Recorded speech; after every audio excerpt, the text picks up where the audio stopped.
ও বৌদি এত সুন্দর গন্ধ আসছে, কি বানাচ্ছ তুমি আজকে? আমি আজকে তড়কা বানাচ্ছি, তড়কা। দেখো, ও মাই গড, সবাই চলে আসো তড়কা খেতে। যারা যারা আছো সবাই চলে আসো তড়কা খেতে। তড়কার সাথে গরম গরম রুটি দেবো, তো ফুলকো ফুলকো রুটি আর হবে তড়কা। আহা সেই মজাই আ যায়গা আজ। আমার তড়কা পুরো কমপ্লিট হয়ে গেছে, শুধু একটু উপর দিয়ে একটু মেথি পাতা দিয়ে দেবো। এটা লাস্ট ছড়িয়ে দেবো। দেখো আমার হাত কেটে গেছে এই যে তড়কা রান্না করতে গিয়ে, দেখেছো কি অবস্থা? তাও আমি তড়কা রান্না করছি আজকে। তড়কাটা খুব টেস্টি হবে একদম। এই দেখো, এই দেখো, কাসুরি মেথি দিয়ে দিলাম। আহা আহা, দেখো জোর খাওয়া দাওয়া। একটু কাসুরি মেথি দিয়ে দিলাম, একটু নাড়াচাড়া করে দিলাম, আর তড়কা হয়ে গেল আমার রেডি। এবার গরম গরম ফুলকো বানাবো।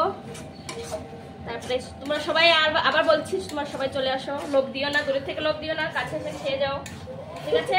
টাটা।